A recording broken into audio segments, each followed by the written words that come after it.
Class is now in session. I am Professor Hockey, and today we'll be discussing Game 44 of the regular season between the San Jose Sharks and the Buffalo Sabres, in which the Sharks have lost 3-0. And this was always going to be a tough game for the San Jose Sharks, not necessarily because of their opponent, the Buffalo Sabres, who, while a better team than San Jose, like everybody else in the league, is not a playoff team or anything like that, but more so the situation surrounding this game, scheduling when it would be playing out and how it would be playing out. So first of all, this was a 1 p.m. East Coast game, which is already relatively difficult for the San Jose Sharks, an adaptation that you expect them to be able to make, even though this is sort of like a 10 a.m. start time for the team, but still not always the easiest to deal with. But what made the matters worse is two things. First of all, this game actually ends up getting pulled forward by an hour to a 12 p.m. Eastern start time, which is more like 9 a.m. for the San Jose Sharks, making it an even earlier adjustment period. But then the second reason that really pulls this all together is that because of weather in Buffalo, a snowstorm hit the city. It's that the Sharks could not really fly out to Buffalo until the late night yesterday, which means they arrived in Buffalo, pretty much essentially had to go right to their hotel, right to sleep, to wake up the next day, and within just a couple of hours would be actually playing an NHL regular season game. Not exactly the most comfortable schedule and not leaving a lot of time to unwind. Now, these aren't excuses that necessarily necessitate a complete and utter loss for the San Jose Sharks. You're not going into this game and thinking, well, they're going to lose and that's okay. But it is understandable if the Sharks, especially at the start of this game, weren't necessarily all that up to speed. And that does end up happening, but the good news is that it also happens for Buffalo, which means that the first 10 minutes of this game are slow for both teams, meaning it ends up being exceptionally choppy. There's a lot of whistles, there's not really much doing, and so it's a relatively boring first few minutes, and it's really just up to how and which team is going to be the first to wake up. And surprisingly, it was San Jose who started to make a bit of a push as we moved on later into this first period. Now, they wouldn't actually generate any goals, which wasn't really that surprising, because while they were getting zone time and shots, they weren't getting tons of great opportunities, but it was nice to see them really up and at them before the Sabres do it in the latter half of that first period, even if it ends 0-0. The problem for the Sharks is that in the second period, once the Buffalo Sabres actually showed up, they started trading chances with Buffalo, but it was the Sabres who actually capitalized on their opportunities compared to the Sharks, who did not capitalize on theirs. There were multiple odd man rushes that the Sharks had, some close calls as well, in particular from their second line, but nothing was getting past the Sabres goaltender. Meanwhile, Buffalo, they get 2 goals, one from Middlestat, and of course, as per usual, one from Alex Tuch on the power play. It was a few games ago that I started talking about the Sharks penalty kill and how bad it was. At the time, it was something like 25th or 26th in the league, which is obviously not good, but at least slightly better than certain other teams. Coming into today's game, the Sharks penalty kill was ranked dead last in the entire league, which really comes as no surprise to anybody, because indeed the Sharks penalty kill has been downright awful for the entirety of this season, and finally the stats do reflect that perfectly. Not only are they last in goals for, last in goals against, but now they are last penalty kill wise as well, and it is the Buffalo Sabres who capitalize because of that.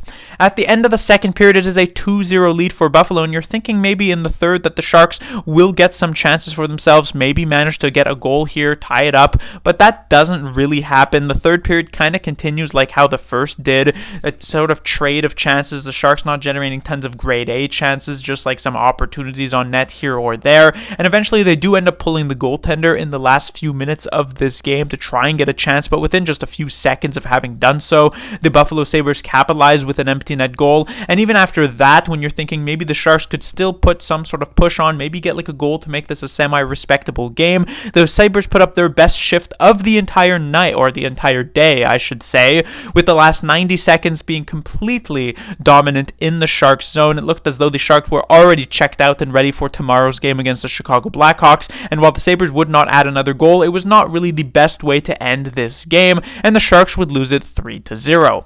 Moving on to the players to talk about, we have the top line, as it's Eklund and Hertl reunited here on the top line with Filip Zadina. So we saw a couple of games ago the Sharks and David Quinn try to make a small shakeup to the top six. They had pushed Eklund down to that second line with Mikael Granlund to get a bit of an interesting look. It worked out for the Montreal game. It didn't necessarily work out all that well for the Ottawa Senators game, and for a lack of a better options for when it comes to David Quinn, just because of the lack of depth that the Sharks have due to in particular a lot of the injuries that they're dealing with currently.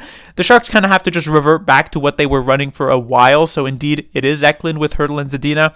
And I thought this first line, not necessarily super cohesive, but I thought these players each individually had a pretty good game. Eklund in particular was setting up a lot of good chances, not only for himself, but also for others. He was definitely one of the better forwards for the San Jose Sharks. Tomas Hertl, I thought, had some issues here tonight. There were a few plays where he just seemed to be making the incorrect choice multiple times, not only from an offensive standpoint, but also from a defensive standpoint on top of that. But I felt as though he had some really, really good shifts in the latter half of this game that do help make up for that. So generally, I would say a pretty good game for Hertl, but maybe not as smooth as he would like. It felt as though he was half asleep at times on some of these shifts. When it comes to Zadina, he was definitely the odd man out here. He actually ends up getting swapped out near the end for a couple of shifts with Barabanov on the top line, which goes to show that perhaps Zadina wasn't necessarily living up to it. But, he contributed somewhat on some of those odd man rushes, got like a couple of chances on some Sharks power plays, and it was not a terrible game for Zadina, but definitely not like a first liner type of performance. When it comes to the second line, we of course have, with how the first line was reunited, the second line also reunited, Zetterlund, Granlund, and Duclair. Now this line, what they did this game is what they do best in a lot of the games they play, which is generate high quality opportunities. While this third line is not necessarily going to dominate the game, they are going to generate great chances, and this was the line that probably had the best chances for the San Jose Sharks all night. There was one shift where they had two really, really close calls. I believe it was near the end of the second period where Duclair almost scored and Zetterlund almost scored, and it didn't end up happening. Obviously the Sharks do end up getting shut out, but it was nice to see that when these three players were indeed reunited, that they're still able to really play off of each other quite well. And I would say, all in all, because of how the first line was somewhat shaky at times, this was perhaps the Sharks' best line of the night. In particular, I thought the player who stood out the most on this second line, just to go on for it a bit more, is Granlund, who continues to really be the driving force of this second line, so not really that much of a surprise there. When it comes to the third line, we have Barabanov, Cunnin, and Bailey, maintained from the previous game against the Ottawa Senators, where I had called them the best line of the night. Did that continue here into today?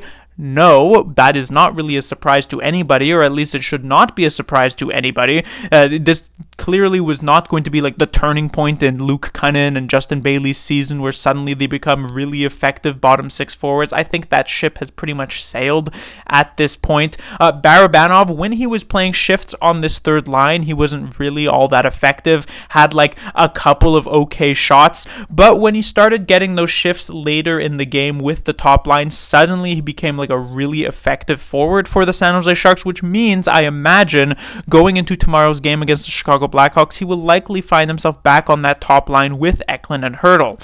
When it comes to Luke Cunnin, didn't really notice him much at all. After a decently solid game in the previous one against the Ottawa Senators, he followed it up with being practically invisible here tonight. Justin Bailey, definitely a step up from a couple of his line mates. He had a bit of extra jump, perhaps because he was against his former team, the Buffalo Sabres, where he started in the NHL with. That could be an option, kind of like what we saw when Zadina was playing against the Detroit Red Wings a couple of weeks back. So Bailey had a bit of jump, but it didn't really amount to anything. So it's like nice to see, but at the same time, not particularly helpful.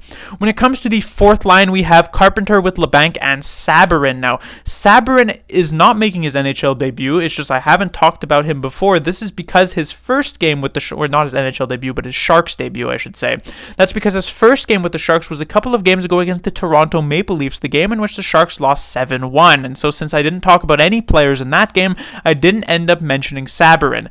In that first game against Toronto, he didn't do much of anything, but it's not really that much to blame him because neither did the rest of the team. Here tonight, though, when the Sharks were much more even with their opponent, the Buffalo Sabres, Sabourin still didn't do much of anything. In fact, he was quite unnoticeable here tonight. Really, the only part that actually stood out was that final 90-second shift for the San Jose Sharks in their own defensive zone. He was the one caught on the ice with the rest of the fourth line, and so it doesn't really reflect all that well onto him. It must be said that he has been having a good season with the San Jose Barracuda thus far this year, so I don't necessarily blame the team for calling him up and trying to reward him with some game time, but after the not good performance against the Leafs and now the not good performance here tonight against the Sabres, it feels as though the Sabrin experiment at this point should probably be over, and it's about time to likely send him back down to the Barracuda, as he stepped into this lineup in place of Hoffman, who at the very least can provide some sort of level of offense while providing a similar level of defense to Sabrin, which is to say not very good.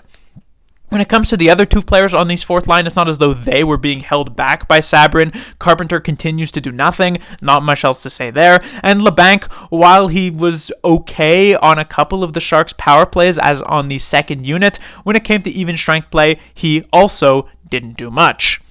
From the defensive standpoint, we have the top pairing of Ferraro and Vlasic. So Vlasic continuing to get some time on this top pairing after a really strong outing against the Montreal Canadiens, then an okay outing against the Ottawa Senators. I felt as though he kind of repeated that performance here tonight. Vlasic I don't think was necessarily horrible this game. I also don't think he was all that great.